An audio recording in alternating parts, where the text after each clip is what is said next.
It's November 2007. My neighbor friend just told me that he got a new game and that I should give it a try. And from the first moment I started to play, I was in love. That game was of course the first Assassin's Creed. 16 years, 12 mainline games and bunch of spin-offs later, that love still burns as bright. But why?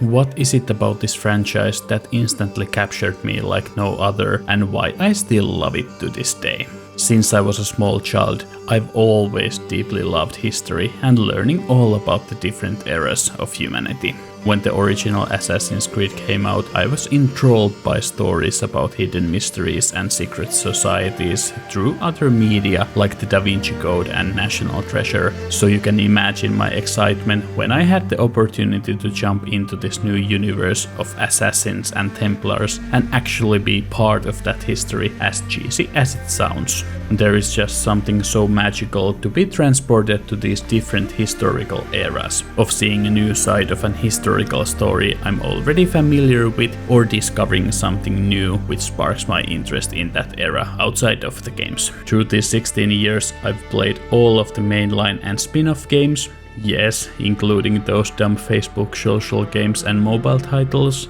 I've read through multiple novels, comic books and watched the short and feature films. So you could say that I'm very well versed in the franchise. My enjoyment throughout the years has faltered here and there, but even now, on the cusp of the new era of Assassin's Creed, with Mirage coming out later this week and Project Jade, Red and Hex on the horizon, my excitement is still strong. So to celebrate the launch of Assassin's Creed Mirage and its promise to bring the series back to its roots, I wanted to take you with me through the history of the franchise and take a quick look at the future. And to add some spice to the mix, I'm going to be ranking all of the main games, and I'm sure everybody will agree on the results. Oh, and from this point onwards, I will be shortening Assassin's Creed to only AC, so I don't have to stumble through pronouncing the full title 100 times. You ready? Let's go.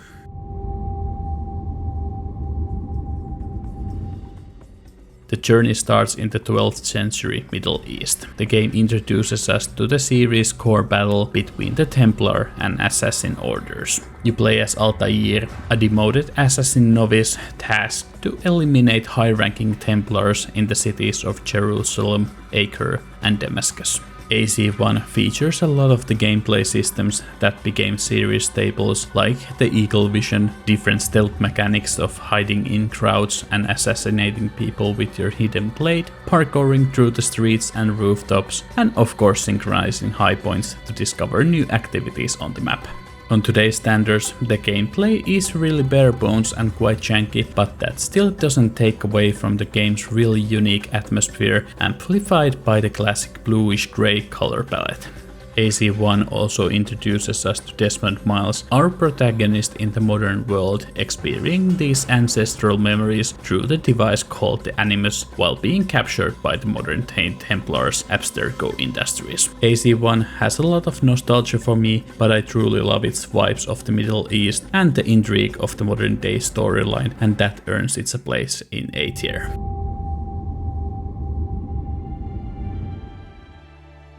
For AC2, we jump a few hundred years forward to the 15th century Italy at the height of Renaissance. We now play as Ezio Auditore da Firenze, a noble playboy who through a tragic event is pushed to a path of revenge, and his family's connection to the assassin order is revealed to him.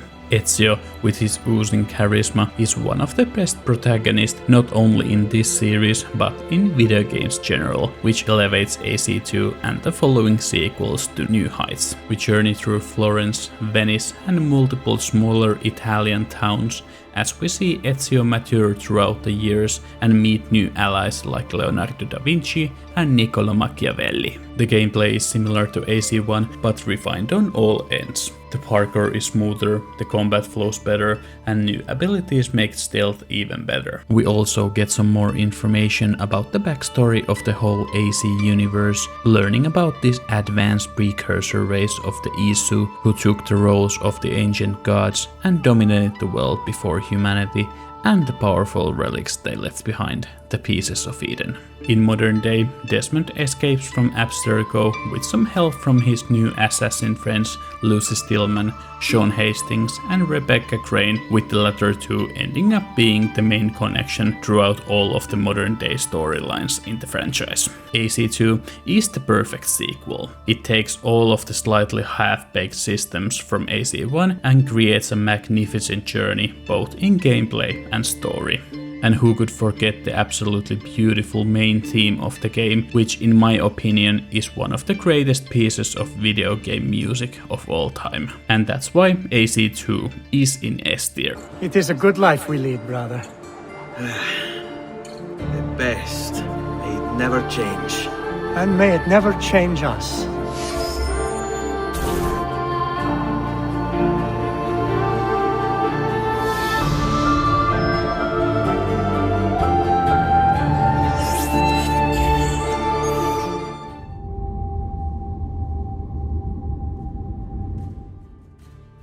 AC Brotherhood continues where AC2 left off quite literally, as the game's story begins just minutes from the ending of AC2. This time, instead of having multiple cities in the game, it focuses on just one, the capital of Italy, Rome. Brotherhood keeps pushing the game's system and adding interesting features like being able to call other assassins to your help. The new features combine nicely with how Ezio matures from AC2 and begins to find his place in the Assassin Order. In the modern day, Desmond and the gang is in search of a piece of Eden with disastrous consequences. The game also included an interesting and very unique multiplayer game mode, which was fun for a while. AC Brotherhood is an incredible game, but there isn't much to be said that couldn't have been said about AC2, as it just continued on the road of improvement from its predecessor, earning it a place in S tier as well.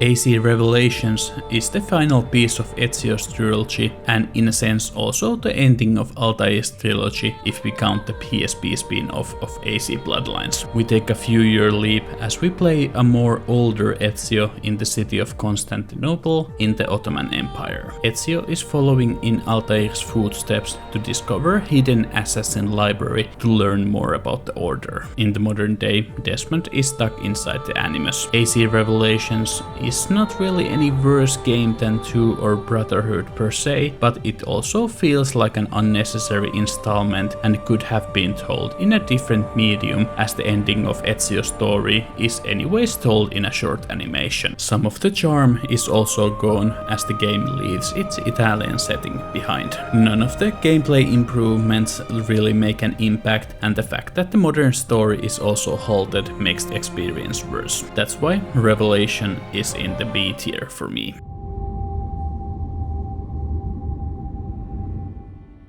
As we leave Ezio behind, we once again jump ahead couple centuries to the mid-1700s and the American Revolutionary War. We play as Connor Kenway, I'm not even going to try to pronounce his real name, a child of a British assassin turned Templar Haytham Kenway and a Native American woman. Like Ezio, Connor seeks revenge as his village is burned down by a Templar and a revolutionary Charles Lee, and he ventures out to seek guidance from an old assassin master, Achilles Davenport, who teaches him the way of the assassins. The game is set in Eastern America, with Boston and burnt down New York being the larger cities. The game also has a wide frontier to explore, but that is where the problems come from, as the AC gameplay just doesn't feel good outside of the cities. You also get your own ship and complete naval missions, which honestly came out of the left field. In modern day, Desmond is finally back and the gang, now including Desmond's father William,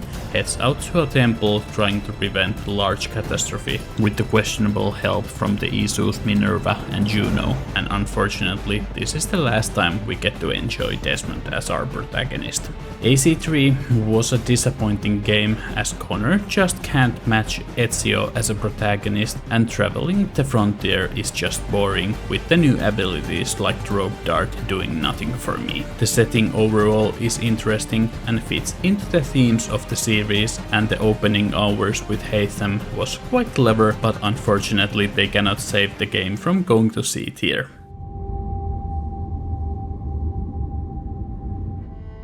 AC4 Black Flag turns the clock around as we travel about a half a century backwards to the golden age of piracy in the Caribbean.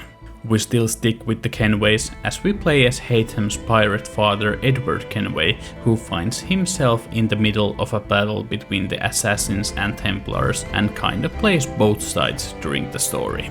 Now this is where we get to the spicy part of my opinions, because I really dislike AC4 as an AC game. It is a great pirate game with the sailing and naval combat, but a disappointing AC game for me. First of all, the AC gameplay doesn't fit the setting, as the map is huge and littered with small islands and nature, with only couple smaller towns where the game can feel like an AC game. Second, I just don't care about the storylines relating to these mystical sages, the reincarnations of the Isu, which is the focus of the game. Third, the setting doesn't really spark that historical curiosity in me, and I think it's because the golden age of piracy is so romanticized in fiction, so the game feels like a total fantasy instead of a fantastical things happening in real history, if that makes sense. And fourth, they clearly had no clue what to do with the modern day story, as you now play as an anonymous Abstergo employee with no personality, and the story switches focus to Juno trying to take control beyond the grave. I know many do not share my opinion on AC4, but like I said, I think it's a good game, but a bad AC game for me, and that's why it's going to D tier.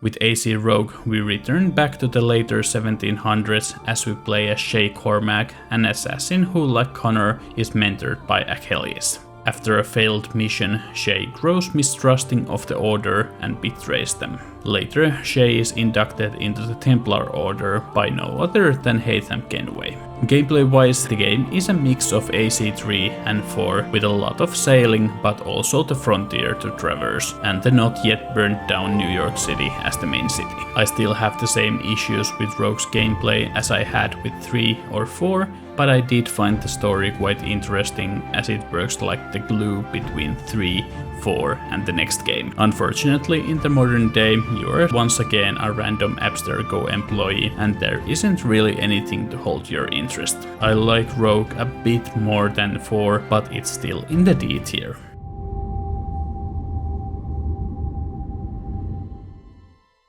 With AC Unity, we still stay in the 1700s and the revolutionary themes, but now we travel back to the old continent and to the city of Paris. We step into the shoes of Arnaud Dorian, who was born into the Assassin Order, but after losing his father as a child, he was adopted into a Templar family, which obviously ends up causing conflict, especially with his adoptive sister and romantic interest Elise. Long gone is the wilderness and the open seas, and you only have this massive city to explore with the perfectly refined parkour controls. The mission design has also received a major overhaul, as you now have multiple ways of how to approach an assassination target, and you need to investigate to discover these opportunities. The game also had a fun co-op mode, allowing you to tackle missions with a friend, but unfortunately the competitive multiplayer is gone. The modern day story is still aimless, but I do appreciate the full meta approach of the player being, well, a player called the Initiate playing a new game from Abstergo Industries.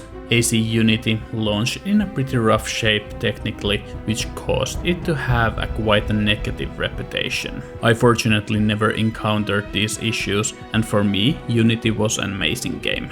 It's the peak of the classic AC gameplay, it returned back to the full city-based design, and I'm a sucker for fun romance stories, so the game hit me hard and earned its place in A tier.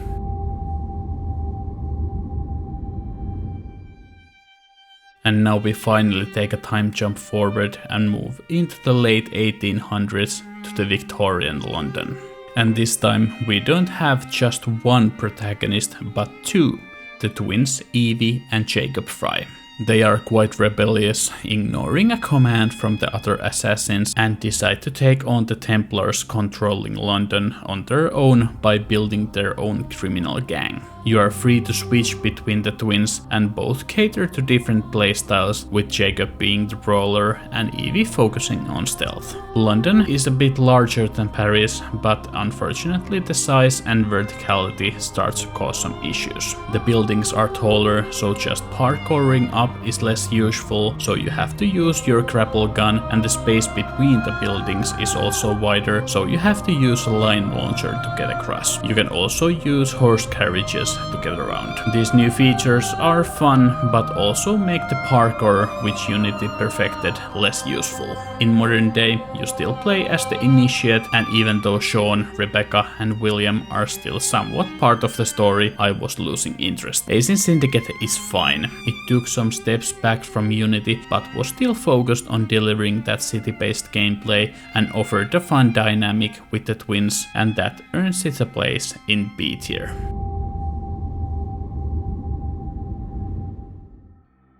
After 7 years of annual releases, each of which were quite iterative from another, and with no real room to go forward in time when it comes to the historical settings and the modern story having no direction, the series desperately needed something new, and that they offered with AC Origins. We take a massive jump backwards in time to the year 49 BC, and we find ourselves in the Ptolemaic kingdom in Egypt. We play as Bayek, a Medjay who serves as a sort of a local protector. After Bayek loses his son in a tragic event, he leaves his old life behind in the search of, you guessed it, revenge. During his travels, he finds about the Order of the Ancients, a proto-Templar group threatening the kingdom. Bayek and his wife Aya end up founding the Hidden Ones, a group that would later be known as the Assassins, to battle against the Order. The gameplay receives a total overhaul as it becomes more of an open world RPG. The parkour and the stealth are still there, but less of a focus. You have lots of loot with gear scores and skill trees to be filled out, and the map is massive with different leveled regions. They also replace the eagle vision with an actual pet eagle, which you can control to scout out an area. And in the modern story, we finally get a new actual protagonist with Layla Hassan, a researcher working for Abstergo but who ends up joining the Assassins. The shift to AC Origins came as a shock to many fans, myself included, and I totally understand how the series lost on people. As a fan of these big open world RPGs, I didn't mind it, but Origins did come really short of what it was trying to do. The RPG mechanics were still very underbaked, Bayek wasn't the most interesting protagonist, and I just do not care about the desert setting visually, which leaves Origins in the C tier.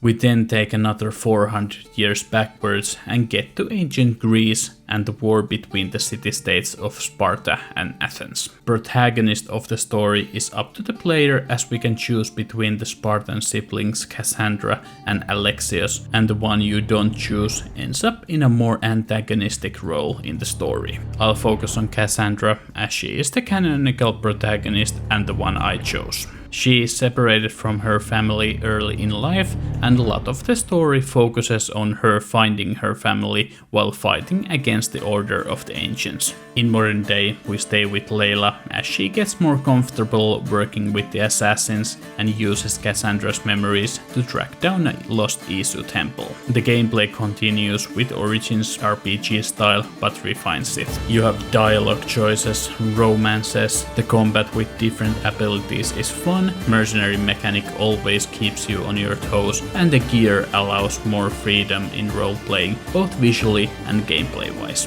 The map is huge and the naval combat is back, but now it feels like it fits better within the open world RPG. In a way, AC Odyssey feels like what AC2 was to AC1 and being the perfect sequel. Cassandra is equal to Ezio as a charismatic protagonist, and I just love Greek mythology, so the setting was made for me. And that's why Odyssey joins AC2 and Brotherhood in S tier.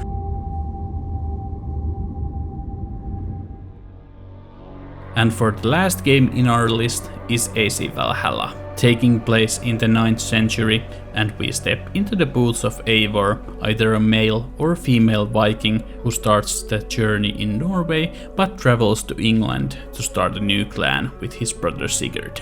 Eivor also ends up meeting 2 members of the Hidden Ones and helps them fight against the Order of the Ancients. England is split into multiple regions, each of which having its own storyline, which I enjoyed. Different from the other games, Eivor's story is more directly connected to the Isu, as Eivor and the Norse god Odin seems to share a bond. In the modern day, game wraps up Layla's story and ends in a very interesting place, which makes me excited for the modern day storyline going forward. Valhalla keeps the RPG mechanics but has some minor step backs of having the skill tree be too large and the loot being less interesting than in Odyssey. The game also tries to reintroduce social stealth back to the gameplay with mixed success. The game also reaches the limit of how big and long these games can be, with the game easily reaching over 100 hours. On the positive side, Valhalla's soundtrack is easily my favorite since the Ezio trilogy, adding to the already fantastic atmosphere, and the sense of community when you build and expand your settlement is fantastic, and that helps it reach A tier. And that's it for a few days until Mirage launches later this week. I know my rankings are a bit wild, but that is how I feel. I would love to hear your rankings in the comments down below. And before we take a look in the future, I'm going to quickly go through some of the major spin-offs which I think have been worthwhile. AC Bloodlines on PSP was surprisingly good continuation to Altair's storyline from AC1, and gets more into the relationships between him and his love interest Maria Thorpe. Another good handheld spin-off is AC3's companion piece Liberation on the PS Vita. Evelyn is a good protagonist, and New Orleans and the Bayou provide an atmospheric setting. Staying with the slavery themes, AC4's expansion Freedom Cry was also quite good, starring Edward's second-in-command Adewale. And then there is the Chronicles trilogy of side-scroller platformers set in China, Russia and India. From the comic book side, I think there are 2 worthwhile. First is The Fall and the Chain, set in 19th century Russia following the assassin Nikolai Orelov, who is also the protagonist of the previously mentioned Chronicles Russia. The other worthwhile comic book, Uprising, is not really my favorite, but it does wrap up the Juno storyline that they had been building in the games for almost a decade. Then we get to the novels. Most of the novels are just novelizations of the game's stories and not worthwhile. Exceptions to these are AC Forsaken, easily the best AC novel, telling the story of younger Haytham Kenway and his point of view during the events of AC3. Then there is the novelization of AC Unity, told through Elise's perspective, and AC Underworld, telling the story of Syndicate from an alternative perspective as well. From short films, I really like the AC2 prequel Lineage, revealing the events leading up to the beginning of AC2, and then there's AC Embers, which tells the story of Ezio's final days, featuring also a Chinese assassin Xiao Yun, the protagonist of Chronicles China. And lastly, there is the feature film starring Michael Fassbender, which is an entertaining watch if you don't try to think about it too much. There are a bunch of other spin-off media as well, but these are the ones I've enjoyed. But what is next for Assassin's Creed, as we seem to be getting into a new era? Mirage is going to take us back to the Middle East, and the developers are promising a much shorter and stealth-focused experience just centered on the city of Baghdad. I'm curious how they will redeem all of those promises, but I'm really excited nonetheless. After Mirage, we are getting a VR game with AC Nexus in November, allowing us to play as Ezio, Connor and Cassandra. As a fan of virtual reality, I'm interested to see how it plays and how nauseating the parkour is going to be in VR. We are also getting a mobile title, AC Jade, set in China, hopefully early next year. I'm usually not into mobile games, but I'm definitely going to give it a chance, but I do hope they would release a PC version of it like many mobile titles do. Further down the line are projects codenamed Red and Hex. Red is supposed to be set in feudal Japan and be once again more open world RPG focused title by the Odyssey team, and that makes me hyped. We don't yet know much about Hex, but it seems to be set in the Holy Roman Empire during the witch trials and have more dark tone to it. So we AC fans are going to be feasting the next few years, and I'm really happy how the future of AC is starting to shape up, allowing us to get both of the more classic style titles and the big RPGs. I totally understand how the series has been hated for some people with the changes in design and just by the amount of games they have been doing. Luckily that has not been my experience, and my love for the franchise is still strong. There have also been some necessary retcons which in my opinion have been handled well, and for me keeping the heart and the themes of the series together is more important than keeping track of every single piece of lore. I honestly think I will remain a massive fan as long as the series keeps re-sparking that childlike curiosity about history and allowing me to experience all these different eras through fantastical journeys. And with that, I wanted to announce that I will be streaming my whole playthrough of AC Mirage starting whenever the game goes live on PC this Thursday. So if you want, please join me at twitch.tv/RioichiPlays for my first stream. If you got this far, thank you so much for watching, and I would love to hear your thoughts about Assassin's Creed, its history, or your feelings about the upcoming games. All feedback on the video is also appreciated. I will have a review of AC Mirage on the channel as soon as possible, so make sure to hit those like and subscribe buttons. Thank you and have a great day.